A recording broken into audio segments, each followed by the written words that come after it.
We have the exclusive reveal of the first college football playoff top 25 rankings of the season, live from MSG in between games at the Champions Classic. Reese and the fellas will break down the rankings from top to bottom and, of course, have coaches' reactions.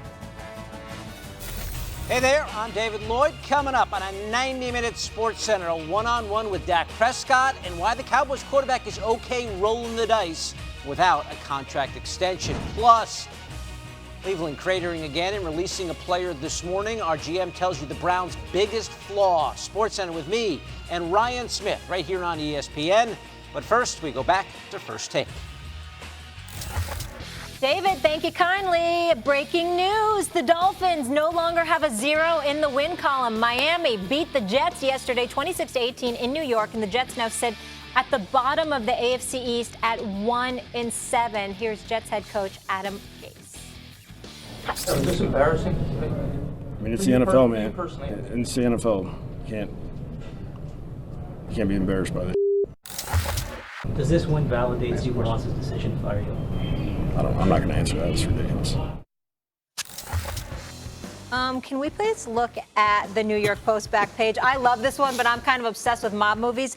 The Luca Jets Brasi. sleep with the fishes. That was pretty creative. Luca Brasi quote. Yes. Stephen A., tell me this. Where do the Jets go from here? They should fire their head coach. He's a waste of time. He never should have been the head coach for the New York Jets to begin with. Listen, this is a guy that, as far as I'm concerned, didn't do that great of a job in Miami, which is within the same division. And you come to the New York Jets, and listen, I'm not going to even get into the fact that when he first got the job with the New York Jets, he showed up to that press conference. I'm going to say it. He looked high. Okay? Somebody needs to say, go back. He looked high. Period. Had me wondering what the hell is he on. Okay? But listen, here's the bottom line. In the end, the man that is not. That video is wild. Listen, Sorry to interrupt absolutely. you, Look at that video. Go ahead and look at it. He don't look high. But that's a I'm different making it kind of up. high. Whatever. That's like a bugging Did I out get high. specific? Did I get specific? I didn't say what kind of high it was. I don't know. But he didn't look normal, okay? And let me say this, please, and I'm glad the camera's back on me. I don't know Adam Gase from a can of paint. I just know that he never deserved the Jets head coaching job. As far as I'm concerned, he's proven it. And let me tell y'all what I find most egregious. How the hell do you come from Miami, one playoff game in 3 years? You were never that impressive. You get the head coaching job for the New York Jets. And before you've ever coached a preseason game, you somehow garnered the power to get rid of the GM Mike McCagnon.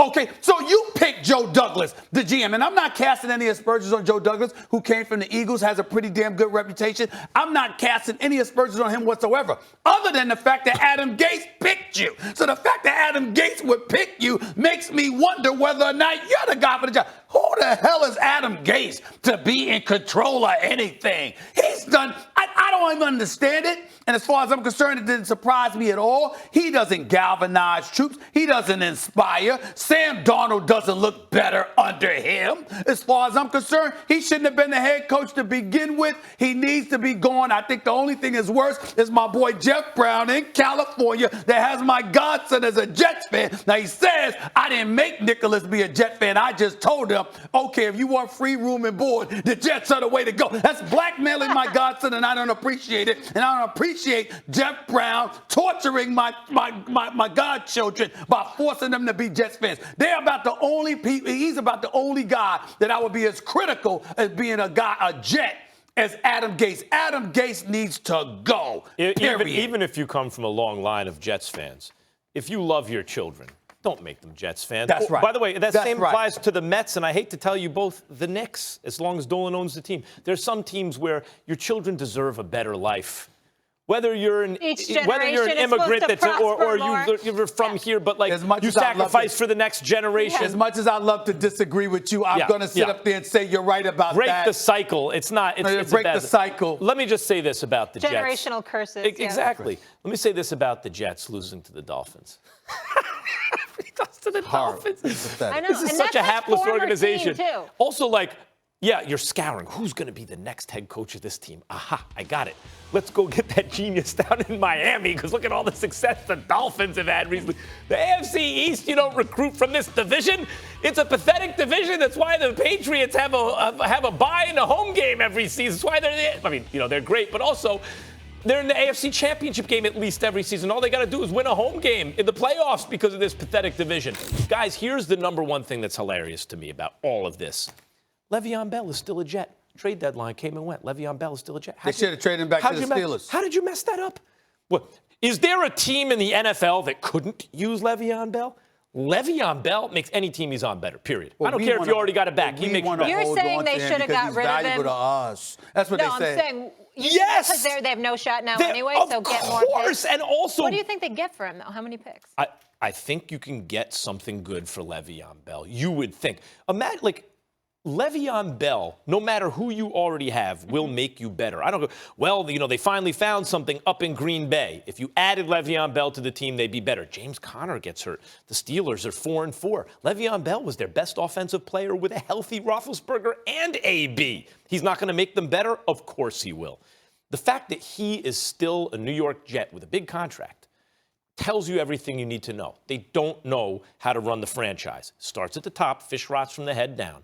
The Jets are never competitive. Remember when I said the Ravens, the Steelers, those are competitive franchises year in and year out. Mm-hmm. That is the opposite of the New York Jets. They're a laughingstock. You're Woody Johnson, and you become the ambassador for the United States to the UK.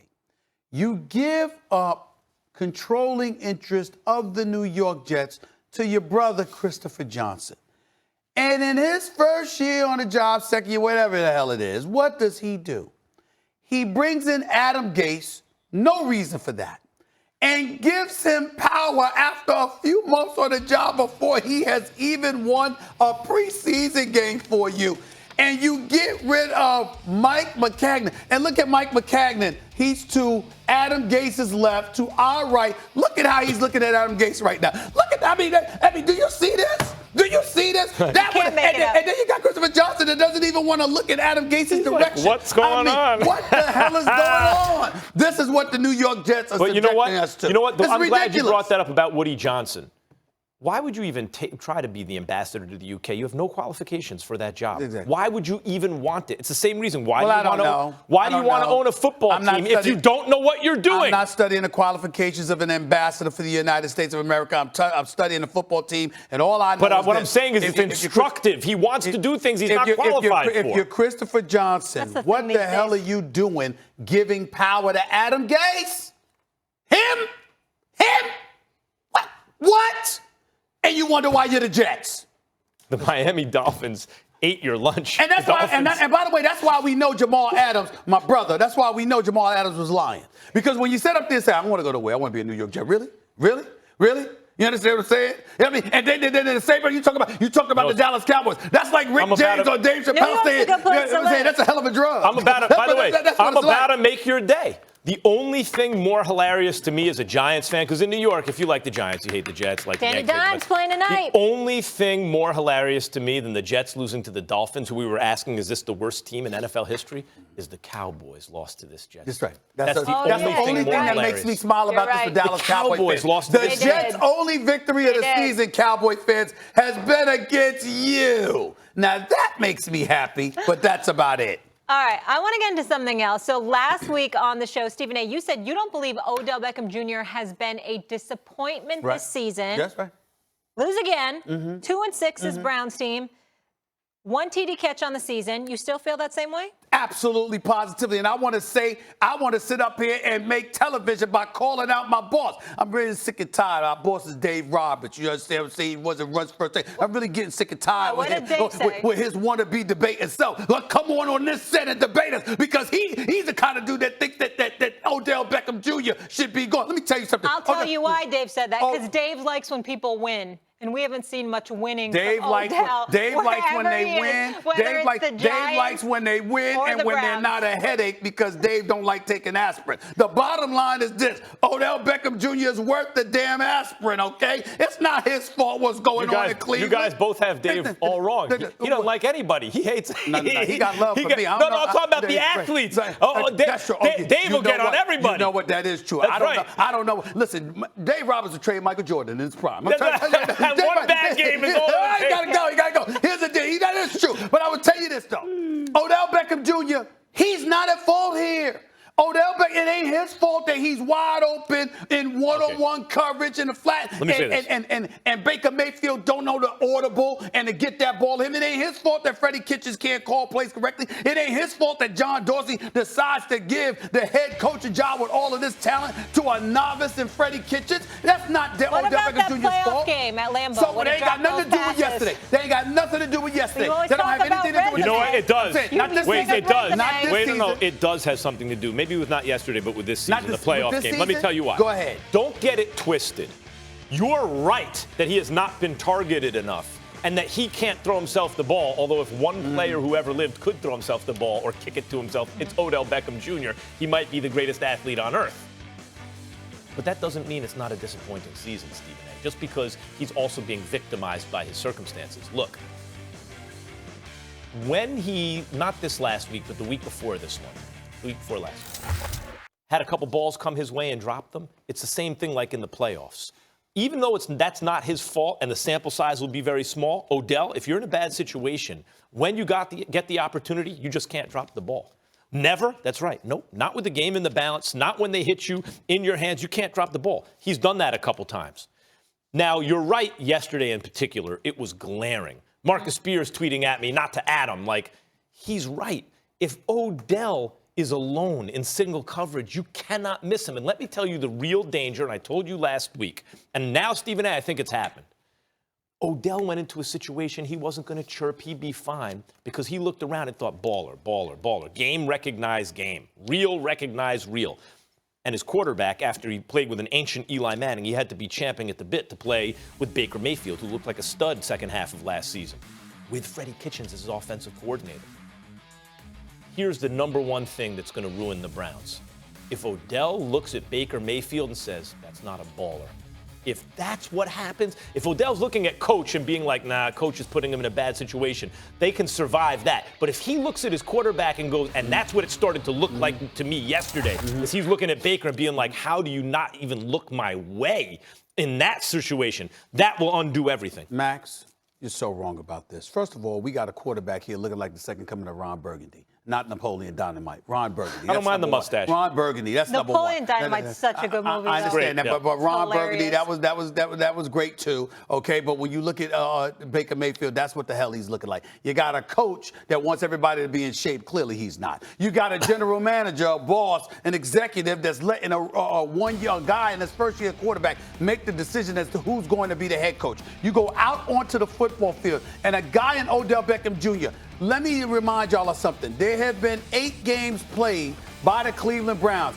Odell Beckham Jr. has 2 games of over 100 yards. He has 1 touchdown this entire season. He's been targeted a grand total of 4 times in 8 games in the red zone. There is no excuse. Don't give me Odell Beckham Jr. I have never in my life felt the need to come to the defense of Odell Beckham Jr. more than today. He is being victimized. Well, after yesterday, that's true. And for a coach that ain't ready. Let me just say, Molly, I'll give you just 1 second.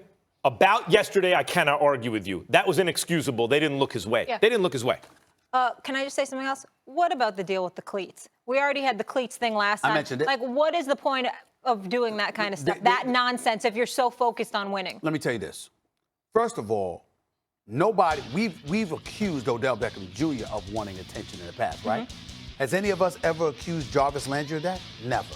The fact of the matter is we don't know what's going on. We don't know what the reasons were behind it. It could have been for personal reasons, not endorsement. It could have been anything. All I'm going to say is this. Regardless, you know the rules coming into the game. Yeah, we just had it with the watch. It annoys me. Once again, Jarvis Landry violated the rule, too. They both had to change their cleats at halftime and come in. But Jarvis Landry is his own man. He don't do something just because Odell Beckham Jr. does it. He didn't do it in the past. So the point that I'm trying to make to you is that at the end of the day, you have to hold both of them accountable and ask yourself this question. Why is it that y'all are always making headlines for stuff that's unrelated to winning football games? At some point in time, you got to ask that question. So that's legitimate. I'm just simply saying, in the end, looking at Cleveland and what Odell Beckham Jr. has been subjected to, he is even Tony Romo was screaming on the telecast, Throw him the football. Yeah. How do you have him on the football field? One of the best targets in the NFL, and don't target him. You're making my point in a kind of way right now when you say that. And we talk about some athletes, well, if you're not focused on winning, you're not focused if you're looking for endorsements stuff. Who knows how much money they could have gotten for, who knows? Yeah. The watch situation, who knows? Remember when Kobe Bryant during the lockout was thinking about playing in China? Why would he do that? In China, because they give him $1 million a game. You'd be crazy not to, right? Now, we're all fine with that because Kobe's got chips. He's chipped up. You can do whatever you want. Odell doesn't. So now we start to correlate that stuff with not winning. We don't know if that's actually correlated. Like, we don't know if one thing or causal. We don't know if one thing really has to do with another. Remember the Giants who was kissing the net and then, like, on all But you think that's why they're losing? All that nonsense. You think no, that's I'm why they're just saying losing? It's like, why even have that kind of distraction? Well, I don't know if there's a big chunk. chunk of money to wear different sneakers. I think most people would do it. Yeah, I guess because you're not making money from winning on the field.